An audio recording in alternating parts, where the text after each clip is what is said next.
나누겠습니다. 성경을 보니까 하나님이 주시는 복은 사람을 부하게 하고 근심을 겸하여 주지 아니하신다. 하나님의 복은 또 한 가지 특징이 뭐니? 일시적인 것이 아니고 영원한 것이다. 할렐루야.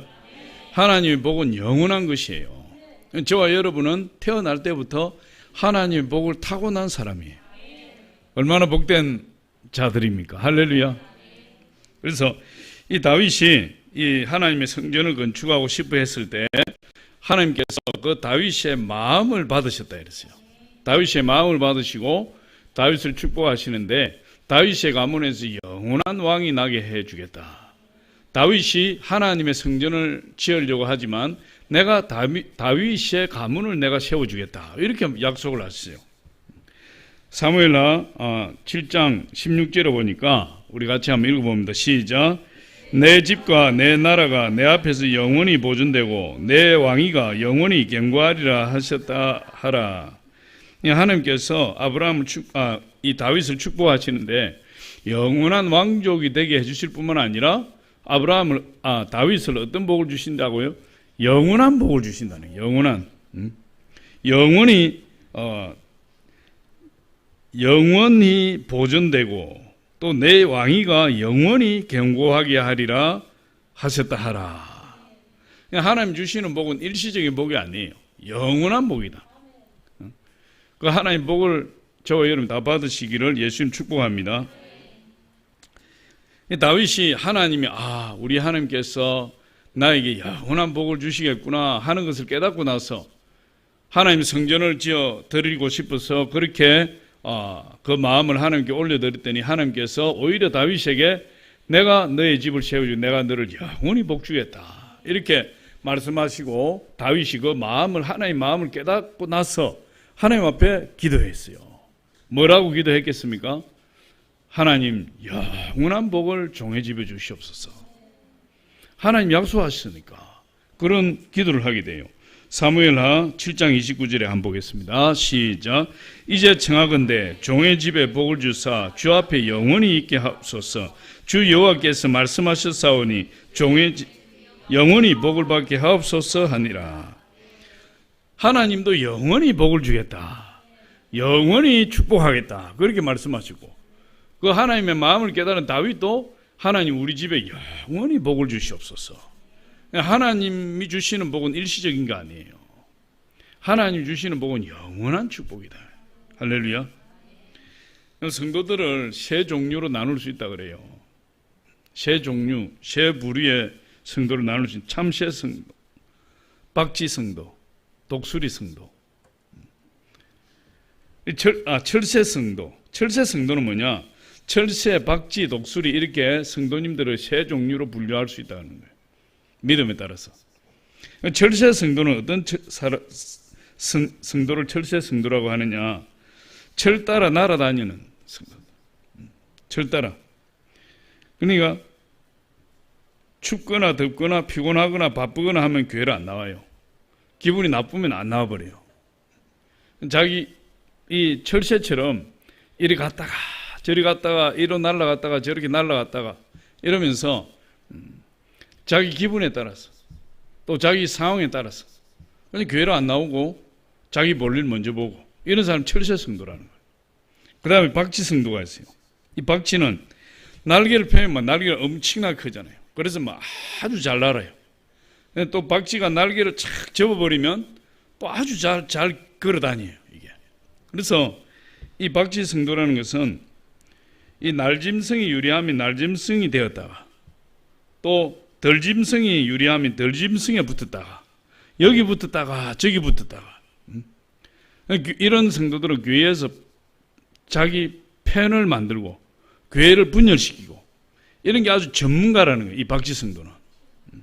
그래서 이간질하기를 좋아하고 아주 그냥 시끄럽게 하는데 교회를 시끄럽게 하는데 아주 전문가예요.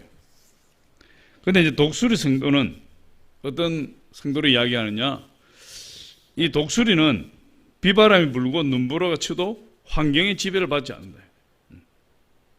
오히려 비바람을 치고 태풍이 불 때 그때 날개를 치고 창공을 해서 쫙 올라가는데 기류를 타게 되면 날개 한번 날개짓 하지 아니하고 그 기류를 타고 자기 가고 싶은 걸 쫙 간다.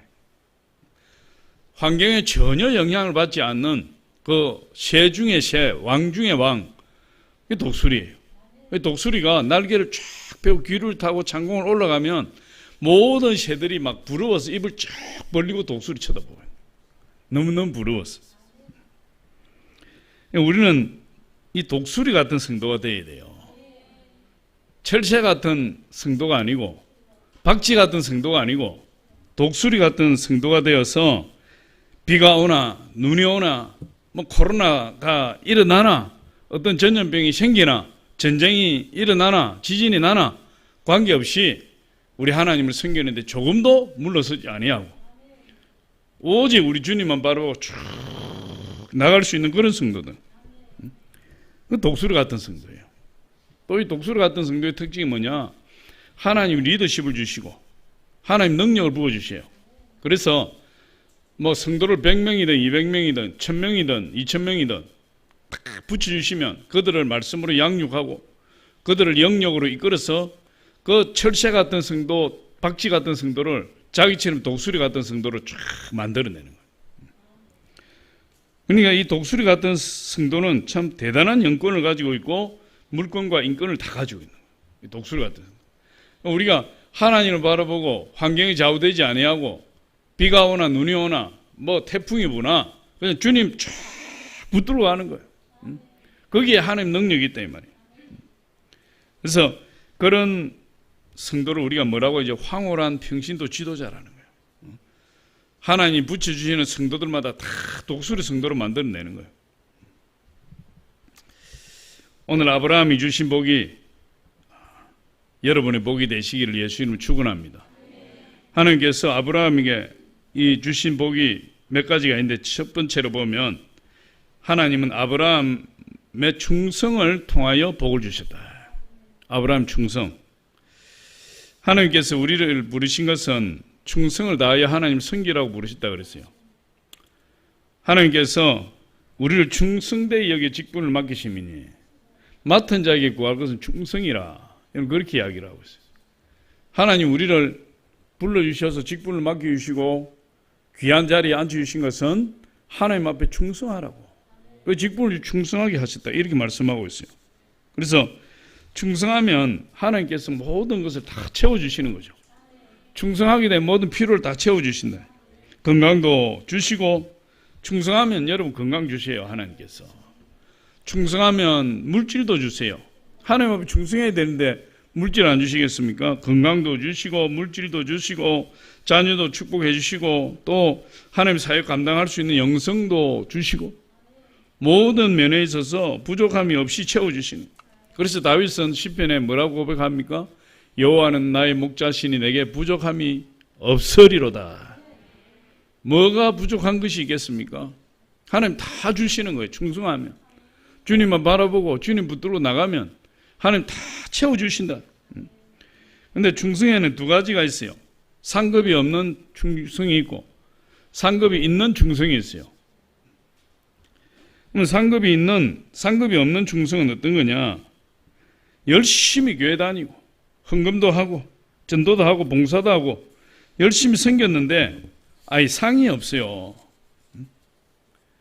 그렇게 충성을 다해서 열심히 했는데 상급이 없다면 상이 없다면 얼마나 안타깝겠습니까? 우리는 일한 만큼 상을 받게 되고 성경에도 일한 대로 상을 받겠다 이렇게 일한 대로 복을 주시겠다 이렇게 말씀하고 있어요. 그런데 열심히 하기는 했는데 열심히 헌신하기는 했는데 열심히 일을 하기는 했는데 나에게 돌아오는 상급이 하나도 없어요. 왜 그런가? 떠벌리는 충성, 입으로만 하는 충성이에요.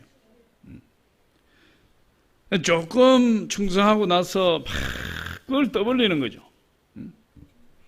벌써 자기가 그걸 떠벌리는 순간에 자기가 영광을 다 받아버려요. 하나님 상급은 그거 다 사라지는 거예요. 그래서 조금 충성해놓고 조금 일해놓고 막 그걸 자기가 다 한 듯이 여기저기 막 이렇게 이야기를 하고 제가 보니까 어떤 이런 분들이 있어요. 헌금을 좀 해놓고 그 헌금을 막 온 성도님들한테 가가지고 내가 막 언제 얼마를 헌금했다. 온 성도가 다 알고 있어. 응?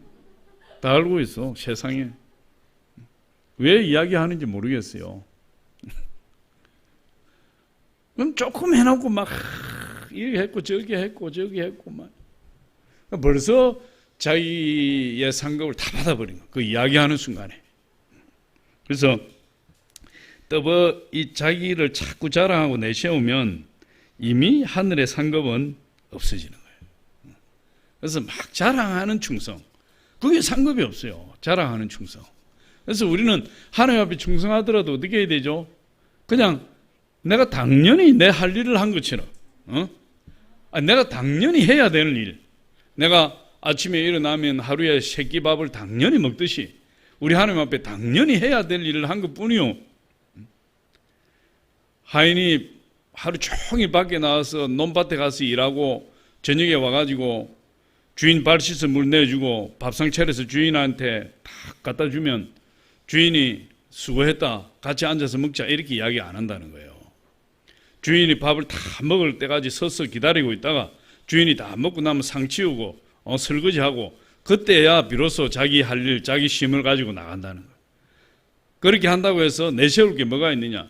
당연한 일을 한 것처럼 그냥 당연히 받아야 된다는 거예요. 당연히. 자꾸만 우리가 내가 이만큼 했다 저만큼 했다 하면 거기에 상급이 이미 사라지고 없는 거죠. 또 어떤 그에 상급이 없느냐? 기분 따라 하는 충성이 있어요. 기분 따라 하는 거.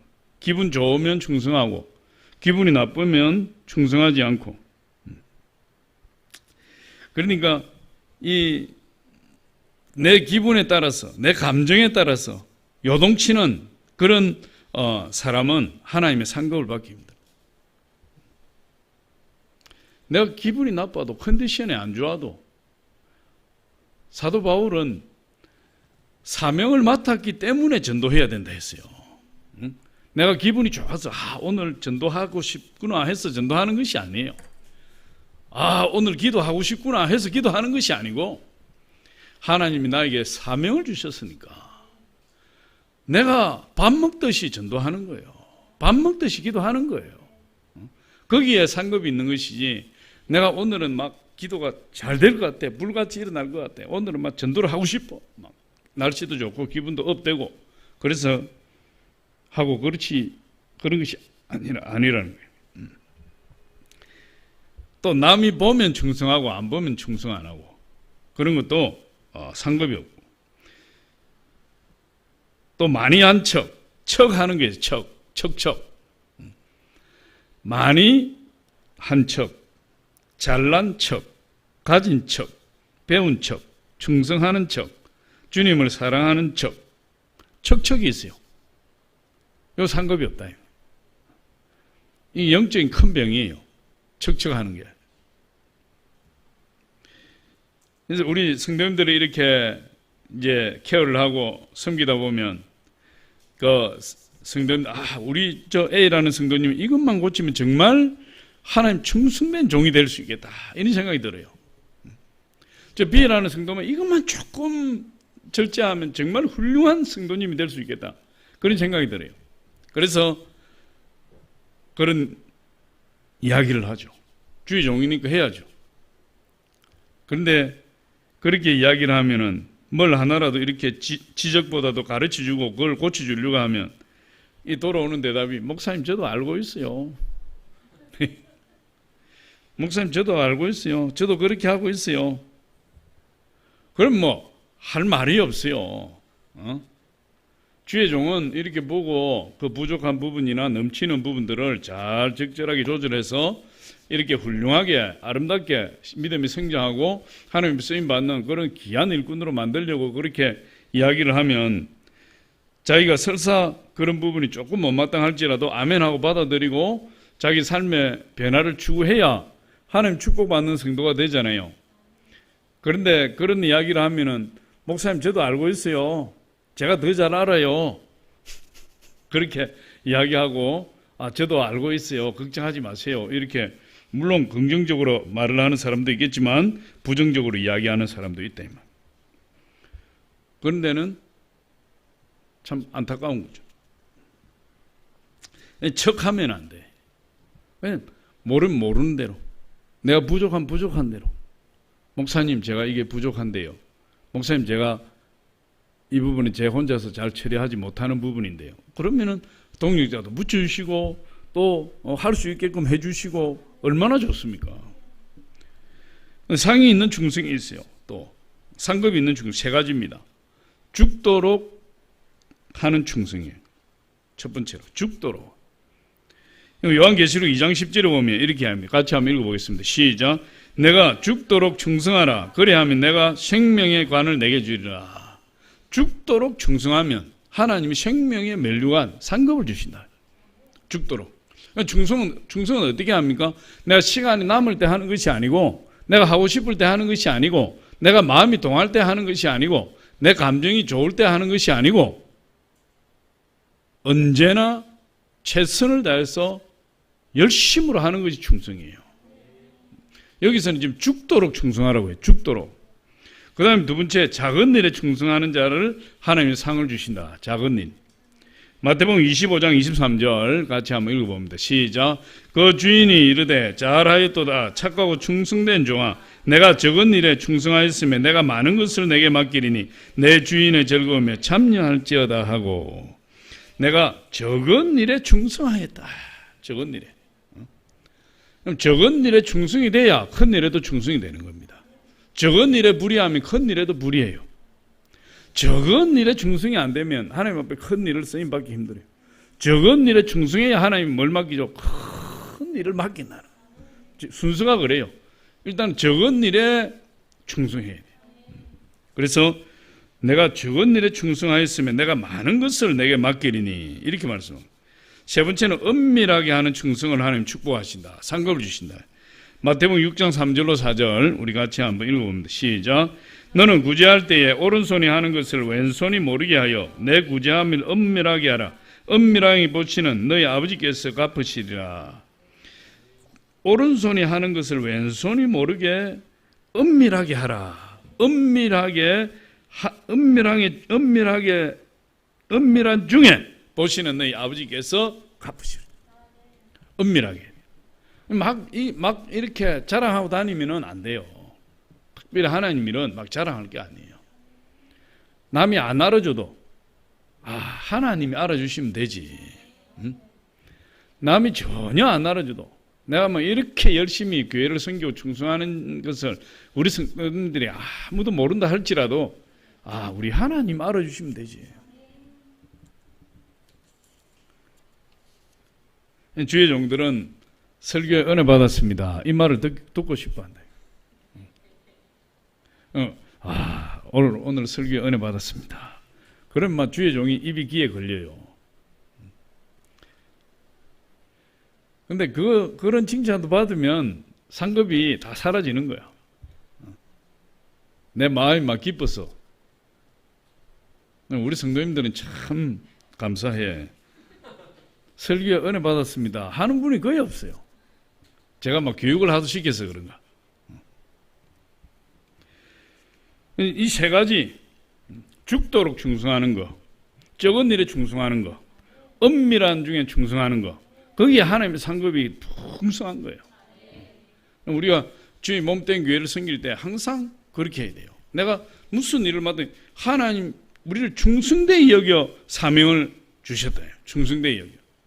그래서 하나님 맡기신 일이 있으면 그걸 붙들고 내가 충성을 해야 돼요. 죽도록 충성하라. 그래야 하면 내가 내게 생명의 멸류관을 주리라. 죽도록 충성하라. 제가 이 간증을 몇 번 했지만, 제가 신학교로 가기 전에 하나님 응답을 받으려고 그 아주 깊은 충청도에 있는 아주 조그만한 기도원에 가서 금식하면서 기도를 했어요.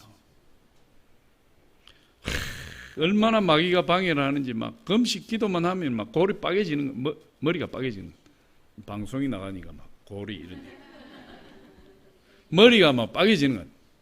금식할 때도 머리가 아프고 보식할 때도 머리가 아프고 도저히 금식을 못하게 만드는 거예요. 제가 금식을 그렇게 못하는 사람이 아닌데, 그런데 나는 응답을 받아야 되니까 막 머리가 그냥 너무너무 아픈데 고통이 막 너무너무 심한데 그 맑은 산속에서도 그렇게 머리가 아픈 거예요. 마귀가 역사하니까. 그래도 뭐 계속 금식하고 보식하고 또 뭐 좀 있다가 또 금식하고 보식하고 내가 하산하지, 나 응답을 안 받으면 하산하지 않으리라.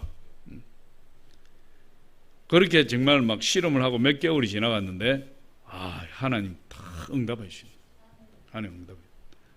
하나님 음성을 들려주신 거예요. 그때 이후로 나는 주의 종이야 이제.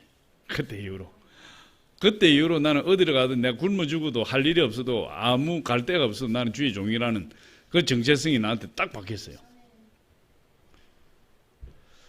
그리고 이제 응답을 받고 그 밤에 또 꿈으로 하나님 확증을 해주시고 이렇게 해서 뭐 응답 받았으니 더 있을 이유가 없잖아요. 당장에 내일 하산하겠다 나는. 당장에 내일 하산하려고 이제 이렇게 이야기를 하고 거기에 있던 원장님과 또 거기에 이 나처럼 응답 받으러 온 사람들이 몇몇이 있었어요. 그분들이 이제 저를 가운데 앉혀놓고 다 하산하는 저를 위해서 이제 원장님은 이제 안수를 하고 주변에 다 어깨 손 얹고 이렇게 쭉 기도를 해요. 제가 이제 무릎 꿇고 기도를 받고 있잖아요. 그건 한 가지 기도밖에 안 하는 거야. 죽도록 충성하라. 그래야만 내가 내게 생명의 멸류관을 주리라. 죽도록 충성하라. 그래야만 내가 내게 생명의 멸류관을 주리라. 아니 한 10분 이상을 기도를 받았는데 그 소리밖에 안 들려 나는. 죽도록 충성하라. 그래야만 내가 내게 생명의 멸류관을 주리라. 그래서 기도 끝나고 이제 원장실에 가서 차 한잔 마시면서 이제 마지막 인사하고 나오려고 그 이야기를 하는데 제가 그랬어요. 아니 원장님 왜 기도해 줄 때 죽도록 충성하라. 그래야만 내가 내게 생명의 멸류관을 주리라. 왜 그 말만 계속 반복하시던데 왜 그랬습니까? 이렇게 물어봤어요. 그랬더니 그 원장님하고 그 기도를 해주던 그 동료들이 뭐라고 이야기하냐면 우리는 다 방언으로 기도했습니다. 우리 한 사람도 그렇게 기도한 사람이 없습니다. 우리 다 방언으로 기도했습니다. 그 뭐예요? 제가 그 기도를 받을 때 통변이 임한 거죠. 저에게. 통변이 임해서 그분들은 방언 기도를 막 저를 위해서 축복 기도를 방언 기도를 해주지만 제가 들리기로는 방언 기도가 하나도 안 들리고 죽도록 충성하라. 그래야 내가 내게 생명이 멸류관을 그것밖에 안 들리는 거예요. 그것밖에. 그래서 그 이후로 제가 이제 신학교를 가고 또 뭐 전도사 시절을 거치고 또 이렇게 개척을 하고 이렇게 하면서 나는 한 번도 내가 주의 종이 아니라는 생각을 해본 적이 없어요. 그리고 힘들고 어려울 때마다 죽도록 충성하라. 그래야 내가 내게 생명의 멸류관을 주리라. 그것이 불현듯이 떠올라요. 불현듯이. 그게 벌써 수십 년이 되었는데도 불현듯이 떠올라서 그 말씀을 붙들고 나가는 거예요. 그때 우리 전도사님이 조그마한 초등학교도 안 들어간 꼬맹이였는데 그때 미친 사람이 거기에 나타나가지고 저 전도사님 꼬맹이를 데리고 온 산을 돌아다니가지고 잘못했으면 저 죽을 뻔했어요. 기도원에 이 정신이 이 헷가닥한 분들이 많이 와요. 하루 데리고 나가가지고 하루 종일 밤 저녁에까지 돌아다녀 버렸다. 이게 산속을. 그래가지고 어떻게 저녁이 되니까 데리고 왔더라고. 그때 막 기도는 난리가 났어.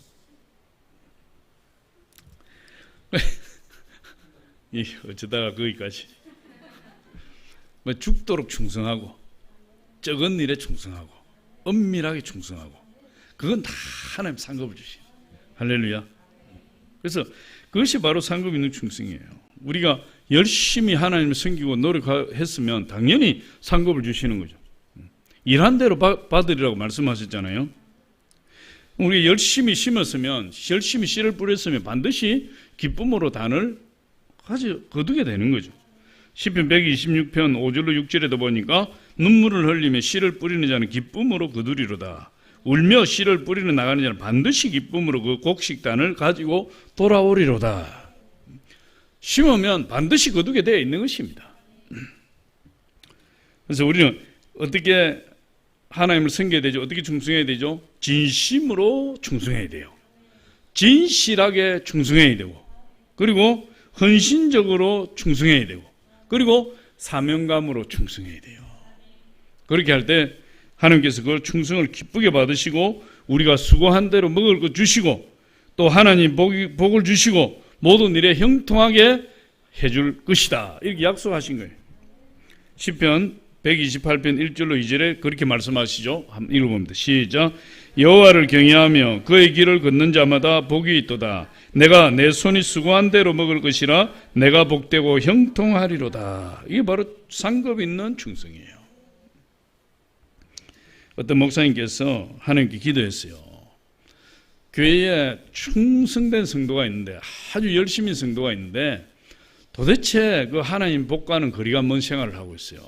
그래서 목사님이 너무 안타까워서 하나님 앞에 나와서 그렇게 기도했어요. 하나님, 저 성도님이 저렇게 열심히 충성하고 헌신하고 또 시간을 아끼지 않고 이렇게 열심히 하는데 왜 하나님 저분에게 복을 주시지 않습니까?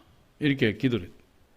그랬더니 하나님께서 7가지를 점검하라. 7가지. 그 7가지가 뭐냐? 첫 번째, 믿음으로 했느냐? 믿음으로. 하나님 앞에 봉사하고 충성할 때 믿음으로 했느냐? 두 번째가 뭐냐? 기쁨으로 했느냐? 기쁨으로. 세 번째, 감사함으로 했느냐? 네 번째, 사명감으로 했느냐? 그걸 점검하라는 거예요. 그리고 주의 종의 목회에 도움이 되었는가? 그걸 점검하라. 봉사를 해도 충성을 해도 정말 하나님 세운 주의 종의 사역에 조금이라도 도움이 되는 그런 충성을 했는가?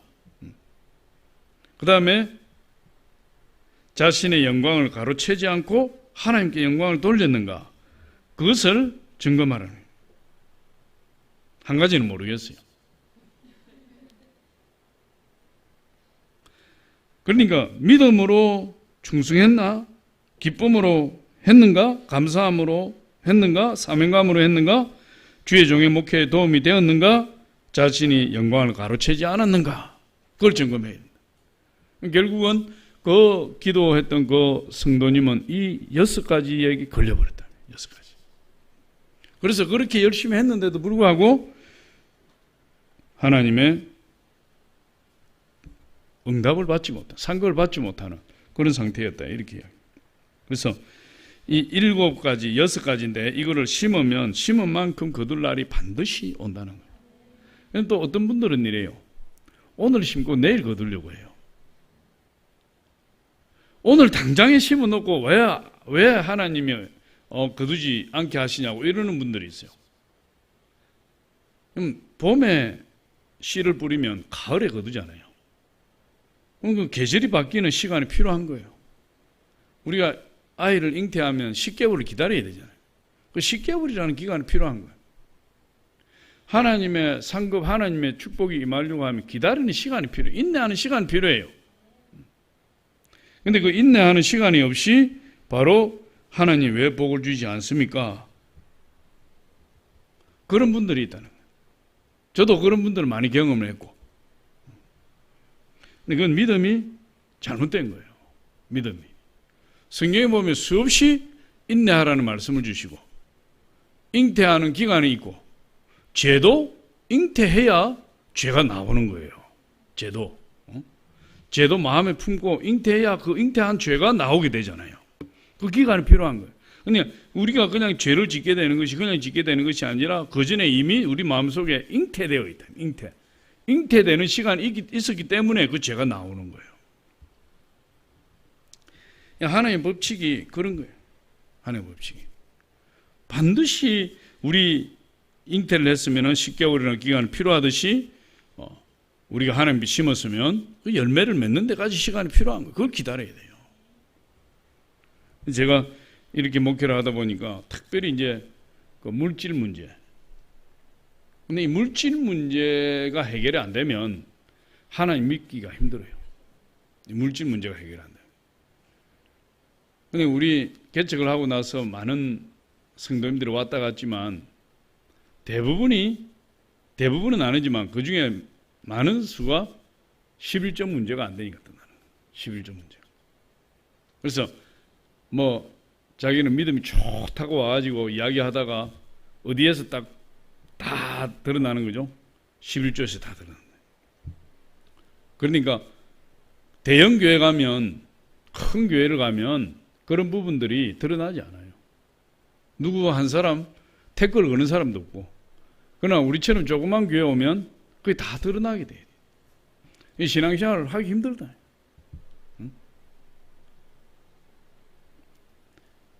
그런데 이제 그렇게 이야기를 하고 막 와서 하다가 여기 오니까 다 드러나잖아요.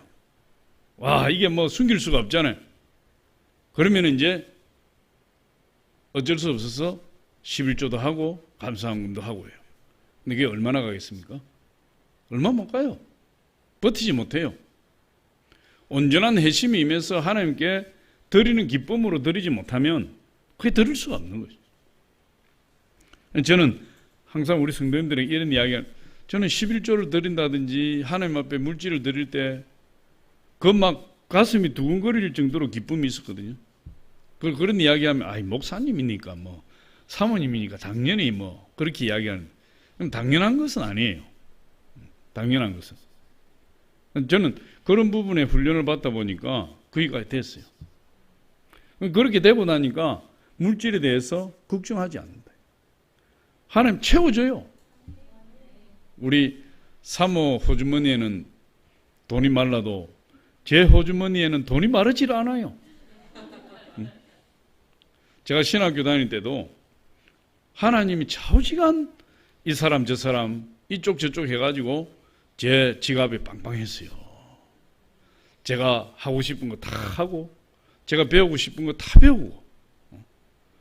참 신기하다. 우리 저 뒤에서 사모가 참 신기하다. 신기할 수밖에 없죠. 하나님 그렇게 하시니까. 오늘 본문의 아브라함 참으로 충성된 사람이에요. 아주 충성된 분이. 아브라함 보니까 이 나그네 세 사람을 지극정성으로 섬겼다. 그 중에 한 분이 누구죠? 하나님이세요. 세 사람의 나그네를 섬겼는데 그 중에 한 분이 하나님, 나머지 두 사람 천사였어요. 그 충성과 섬김으로 말미암아 아브라함에게 하나님이 자식의 축복을 주셨다. 아브라함 가는 곳마다 제단을 쌓고 하나님이 충성한 사람이에요. 오늘 본문뿐만 아니라 그 이전에도 보면 가는 곳곳마다 제단을 쌓고 하나님을 섬기고, 제단을 쌓고 하나님을 섬기고, 하나님 말씀 따라 순종하고, 아브라함이 갈대아 우르에서 나올 때도 하나님 말씀을 따라 순종하여 나왔고, 가는 곳곳마다 아브라함은 하나님 충성한 사람이에요. 그래서 하나님 축복하신 거죠. 두 번째로 보니까 이 아브라함이 하나님을 정성껏 섬겼다. 정성껏. 하나님께서 이 두 천사와 함께 아브라함의 장막에 나타나신 거예요. 이 아브라함이 그때 이 상수리 나무, 자기 천막 옆에 있는 상수리 나무 아래에 상수리 나무 옆에 천막을 치고 그곳에서 장막문 앞에서 해가 뜨거울 때 장막문 앞에 앉아 있다가 세 사람의 나그네를 발견하게 된 거예요. 그럼 그 지역은 해가 뜨거울 때는 낮잠 자는 시간이잖아요. 낮잠 자는 시간인데 아브라함 낮잠도 자지 않고 장막문 앞에 앉아 있다가 나그네 세 사람을 발견하게 된 거예요. 그래서 달려가서 그분들을 영접하고 그분들을 상수리 나무 아래로 모셔와서 그곳에 쉬게 했다. 성경 그렇게 이야기하고 있어요. 이전에도 아브라함은 상수리 나무에서 제단을 쌓고 하나님을 섬긴 적이 많이 있어요. 상수리 나무. 근데 그곳에 제단을 쌓았다 이렇게 이야기하죠. 창세기 12장 6절로 7절에도 보니까 우리 같이 한번 읽어봐요. 창세기 12장 6절 7절 아브라함이 그 땅을 지나 세겜 땅 모래 상수리 나무에 이르니 그때에 가나안 사람이 그 땅에 거주하였더라. 여호와께서 아브라함이 나타나 이르시되 내가 이 땅을 내 자손에게 주리라 하신지라. 자기에게 나타나신 여호와께 그가 그곳에서 제단을 쌓고. 이 제단을 쌓았다. 이 제단은 뭐죠? 제사를 드리는 곳이잖아요. 그럼 구약의 제사는 지금의 예배잖아요. 그럼 예배 드리는 곳이 어디예요? 교회죠. 근데 아브라함은 어디에서 하나님 만나는 거죠? 교회에서 만나는 거예요. 교회에서. 제단을 쌓은 곳에서 하나님 만나잖아요. 그러니까 여러분 우리가 주님을 어디서 만납니까? 주님의 몸된 교회에서 주님 만나는 거죠. 몸된 교회에서 예수님 만나는 거죠. 몸된 교회에서 예수님 섬기는 거죠. 몸된 교회에서 하나님 섬기는 거죠. 코로나 때문에 많은 크리스찬들이 교회 나오기를 꺼려해요. 우리 영상을 보고 계신 분들 빼고요. 여러분 시험 들지 마시기 바랍니다. 할렐루야. 많은 크리스찬들이 코로나 때문에 교회 나오기 꺼려해요. 교회가 안전하다는 사실을 누구보다 잘 알아요. 그런데 원체 언론에서 미디어에서 계속해서 반복해서 진짜 쉬지도 않고 반복해서 교회를 이야기하니까 대단합니다. 그러니까 교회 나가면 꼭 코로나 바이러스 걸릴 것 같아. 교회 나가면. 오늘도 우리 영상으로 예배 많이 드리고 있고 몇몇 분이 앉아서 예배 드리지만, 우리 예배위원들이 앉아서 예배 드리지만 다 마스크 끼고 있잖아요. 눈만 끔뻑끔뻑 내놓고 있어요. 뭐 카메라에 안 보이겠지만 눈만 끔뻑끔뻑 내놓고 말 한마디 하는 사람 없고 다 받아 적거나 설교에 귀를 기울이고 있는데, 이런 상태에서 어떻게 코로나 바이러스가 침투해서 옆 사람을 전염시키겠어요? 전혀 그렇지 않거든요. 그런데 우리 크리스찬이 아닌 분들은 이해를 해요. 교회를 모르니까. 그런데 크리스찬들이 오히려 더 교회를 걱정스러워한다. 나는 그게 너무 서운해요. 너무 서운해. 그럼 제가 예전에 이런 말씀 드린 적이 있죠. 제 마음이, 여러분 때문에 제 마음이 기쁘면 제가 가만히 보니까 내가 왜 이렇게 기쁜가? 내가 기뻐할 이유가 그렇게 없는데 내가 왜 이렇게 내 마음이 기쁜가? 가만히 생각해 보니까 여러분들이 하나님 섬기는 그 섬김 때문에 제 안에 계신 성령이 기뻐하시는 거예요. 지금 크리스찬들이 코로나 때문에 교회를 나오지 않고 예배를 제대로 드리지 않고 이렇게 하는 것이, 제가 그걸 볼 때 너무나 안타까운데 우리 주님이 얼마나 슬퍼하실까? 얼마나 안타까워하실까? 저보다 10배, 100배로 더 안타까워하실까? 그럼 교회는 안 나오는데 집에는 가만히 있을까? 뭐 사람들 만날 거 아니에요. 사람들 안 만나고 어떻게 생활합니까? 또 뭐 때때로 식사도 하러 나갈 것이고, 때때로 차도 한잔 마실 것이고. 그런데 그렇게 나갈 때는 두려움이 없어요. 교회 나오는 게 그렇게 두려운가 봐. 그게 너무 안타깝잖아요. 하나님을 믿는다고 하면서 온통 대한민국의 언론과 미디어들이 교회를 폐마하고 교회를 코로나 발원지처럼 계속해서 말하고 있지만, 적어도 우리 크리스찬이라면 그 정도는 이겨나갈 수 있는 믿음이 있어야죠. 그 정도는. 또 사실이 아니고, 그럼 교회에서 코로나 확진자가 생깁니까? 아니잖아요. 지금은 식당의 음식점에서 QR코드도 찍고 자기 신분을 적지만 사회적 거리두기 2.5단계 하기 이전까지는 전혀 안 했어요. 저도 식당을 몇 번 가봤지만 앉을 자리가 빈틈없이 빽빽하게 들어앉아서 떠들고 이야기하고 마스크 안 쓰고 밥 먹고 마스크 쓰고 밥 먹는 사람 없죠. 난 마스크 쓰고 몇 번 먹었어요. 근데 불편하기도 하고 또 주변에서 아무도 안 하니까 나도 안 했어요.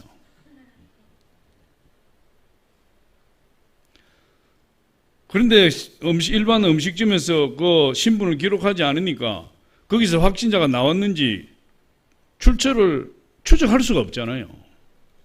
그런데 그런 사람들이 교회 와서 확진자를 퍼뜨리면 그 교회가 발생지가 되는 거예요. 발원지가 되는 거예요.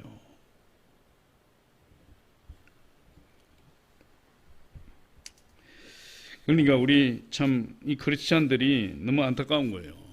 적어도 세상 교회 밖에서는 교회를 폐마하고 교회를 손가락질하고 교회를 핍박한다 할지라도 우리 크리스찬만은 그러지 말아야죠. 우리 기독교인만은 그러지 말아야 돼. 설사 외부에서 그렇게 한다 할지라도 우리 기독교인들은 그렇지 않다고 당당하게 이야기할 수 있어야죠. 그게 너무 마음이 아픈 거예요, 나는. 근데 우리 주님이 얼마나 슬퍼하실까? 교회가 동네북처럼 이렇게 저렇게 치이고 밟히고 그러는데 불구하고 기독교인만이라도 뭉쳐서 교회가 그렇지 않다고 이야기하고 교회를 꿋꿋이 지켜나가야 되는데 오히려 크리스찬들의 많은 수가 교회를 더 폐마하고 교회를 두려워하고 교회 밖에 있는 사람들의 교회를 비난하는 소리에 맞장구 쳐주고 우리 교회 성도님들은 그렇게 하면 안 돼요. 그건 하나님이 하나님 마음을 아프게 하는 거예요. 그거는.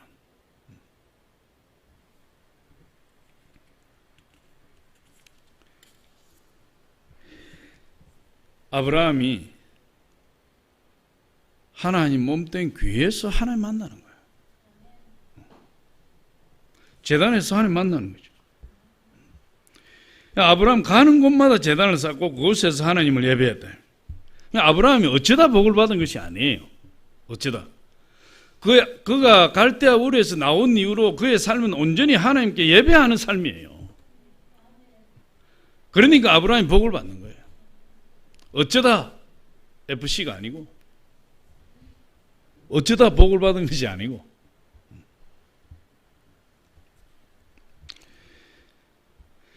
아브라함은 이 장막문에 앉았다가 세 사람을 발견하고 이 장막문에서 뛰어 달려나가서 그 세 사람을 영접하고 거기에 엎드렸다 그랬어요.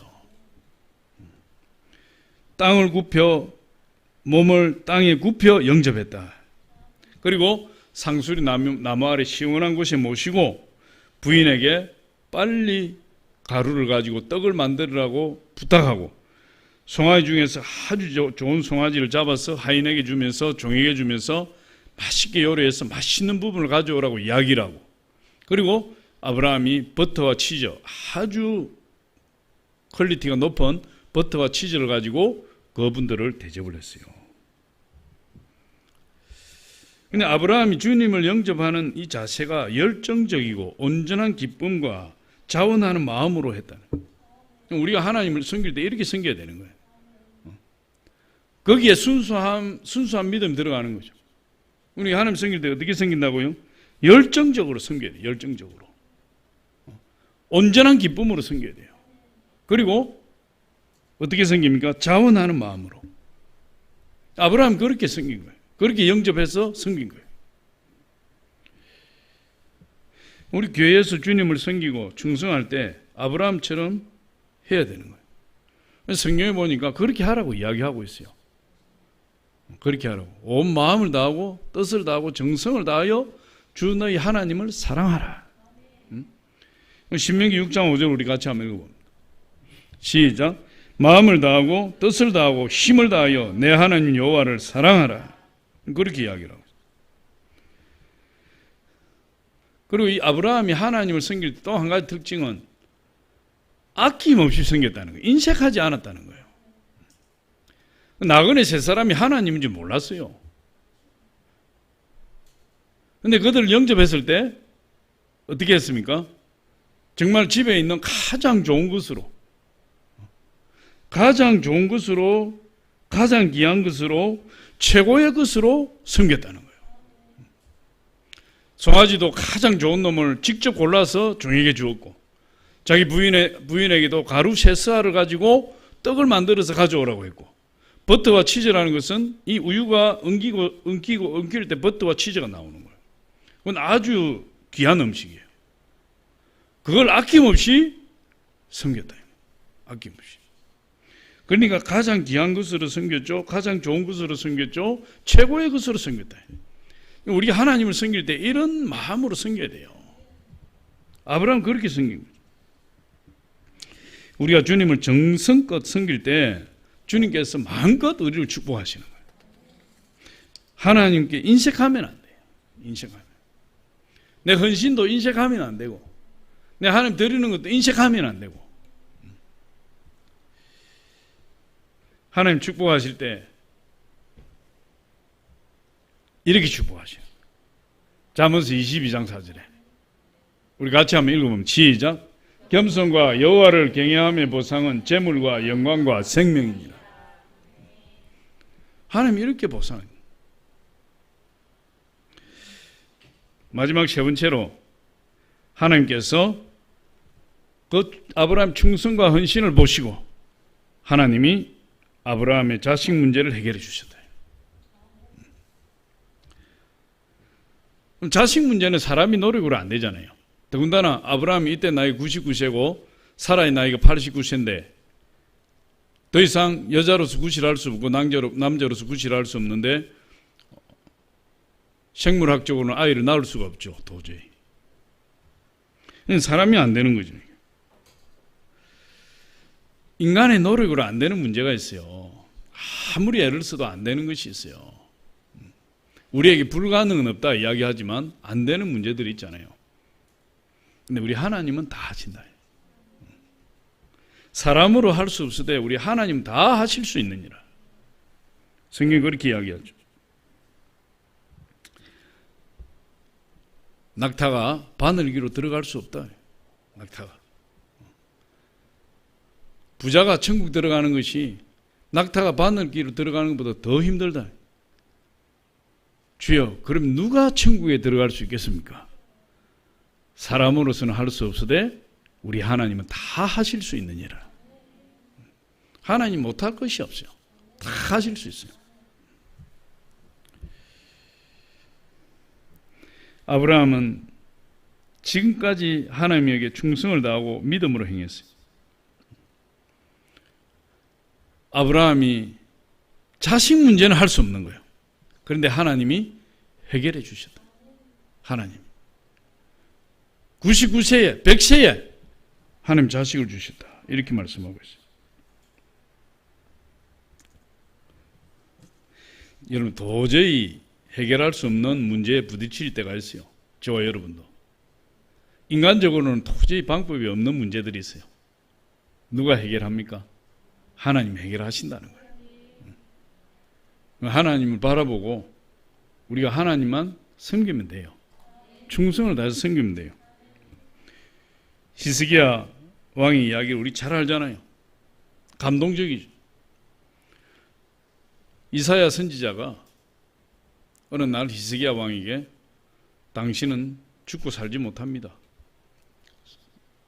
정리하십시오. 왕인데 정리할 시간이 얼마나 많겠어요. 그런데 이때 히스기야 왕은 아들도 없어요. 자기 왕위를 이어받을 왕자도 없어요. 그러니까 뭐 경황이 없는 거죠. 어떻게 그걸 정리하겠습니까? 히스기야 왕이 이사야 선지자의 사형 선고를 듣고 바로 방으로 들어가서 벽을 향해서 무릎 꿇고 통곡하며 기도했다. 통곡하며. 히스기야 왕이.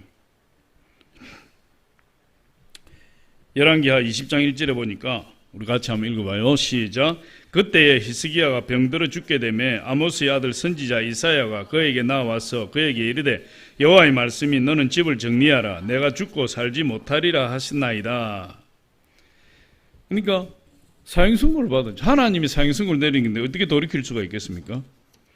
근데 그 사형선고를 받았을 때 히스기야 왕이 그렇게 나이가 많은 것도 아니고 아직도 자식이 없는 상태니까 얼마든지 왕으로서 이스라엘 통치할 수 있는 그런 건강이 있는 사람인데 하나님이 사형선고를 내린 거예요. 그런데 그때 병이 있었죠. 그런데 히스기야가 이사야 선지자의 그 사형선고를 딱 듣고 나서 하나님 왜 죄입니까? 하고 원망불평하지 않았다 그랬어요. 하나님 왜 저에게 이런 시련을 주십니까? 하나님 왜 제가 이런 일을 당해야 됩니까? 하고 원망불평하지 않았다 그랬어요.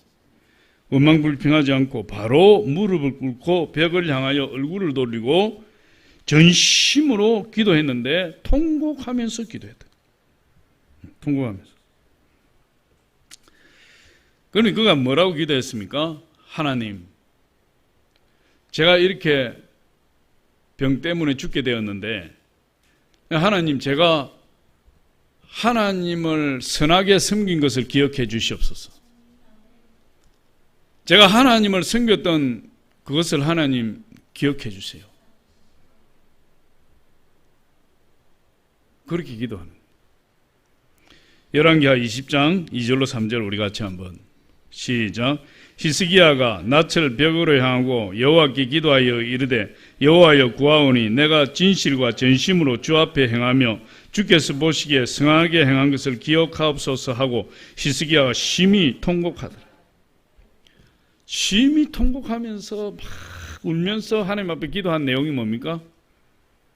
내가 진실과 전심으로 주 앞에 행하며 주께서 보시기에 선하게 행한 것을 기억하옵소서. 근데 과거형이잖아요. 히스기야 왕이 하나님을 섬겨오면서 하나님 앞에 자기가 헌신했던 거, 하나님 앞에 자기가 온 마음을 다해서 하나님을 섬겼던 거, 그거 하나님 기억해 주세요. 그렇게 기도한 거예요. 히스기야 왕은 하나님 앞에 기도할 것이 있었던 거죠. 기도할 거리가 있었던 거죠. 하나님, 제가 예전에 이렇게 한 거 있지 않습니까? 제가 기도 부탁이 많이 들어오잖아요. 병든 분들도 기도 부탁이 들어오고 기도 부탁이 많이 들어오는데 나도 모르게 어떤 때 이런 기도가 할 때가 있어요.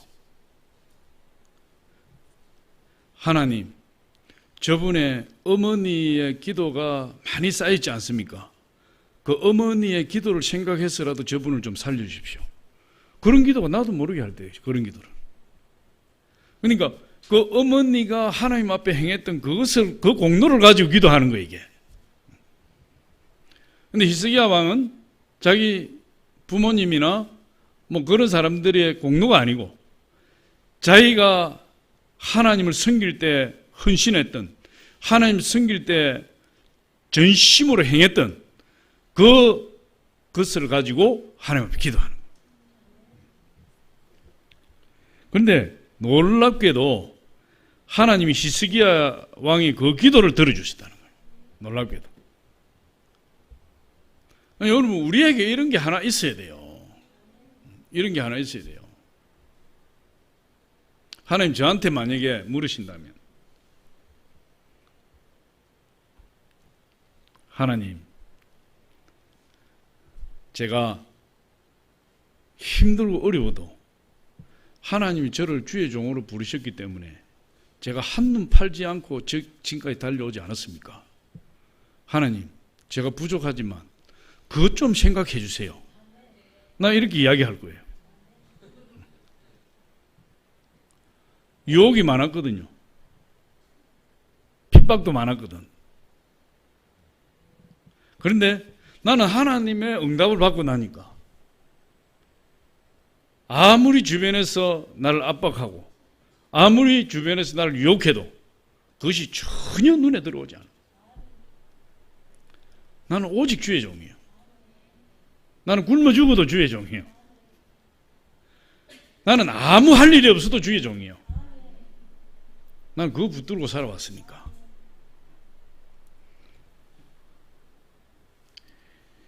저는 이 설교를 준비하면서 이런 생각이 불현듯 들었어요.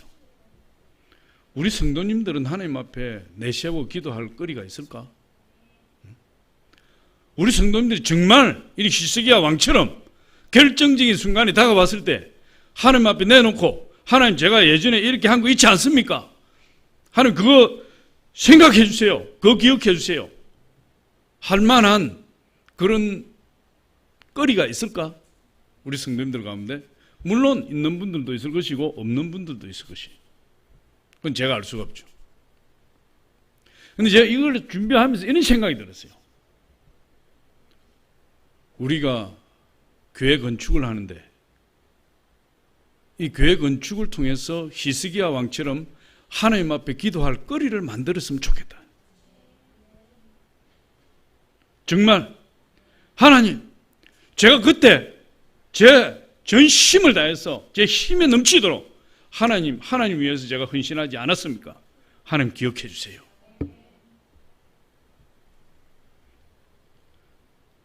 우리도 히스기야 왕과 같은 그런 거 하나 만들어야 되지 않겠어요? 정말로. 내가 10년, 20년, 30년 예수 믿어왔는데 하나님을 위해서 한 일이 뭐가 있느냐? 뭘 내놓을 게 있겠어요? 뭘 내놓을 게 있어요? 히스기야 왕은 죽음을 직면하고 하나님 내가 구하오니 내가 진실과 전심으로 주 앞에 행하며 주께서 보시기에 선하게 행한 것을 기억하여 주옵소서.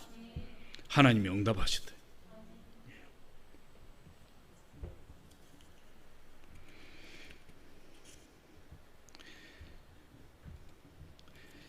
평소에는 괜찮아도 위급한 상황이 닥치는 일이 비일비재해요. 어느 날 갑자기 병원에서 사형 선고를 받게 돼요. 건강했던 사람이 그런 처지에 떨어지게 돼요. 의사들이 못 고친다고 이야기를 해요. 현대의학으로, 현대과학으로 안 된다고 두 손 두 발 다 들어버려요. 도저히 헤어날 구멍이 없을 때가 있어요. 사업도 도저히 회복되기 힘들 정도로 구덩이에 빠질 때가 있어요. 그때 우리가 하나님 앞에 무릎 꿇고 하나님, 지금 내 처지를 아시지 않습니까? 하나님 저희 죄를 용서해 주시고 한 번만 살려주세요. 하나님 제가 이전에 하나님을 향해서 이렇게 행하셨던 거 하나님 기억하시지 않습니까? 그 거리를 내놓을 게 있어요.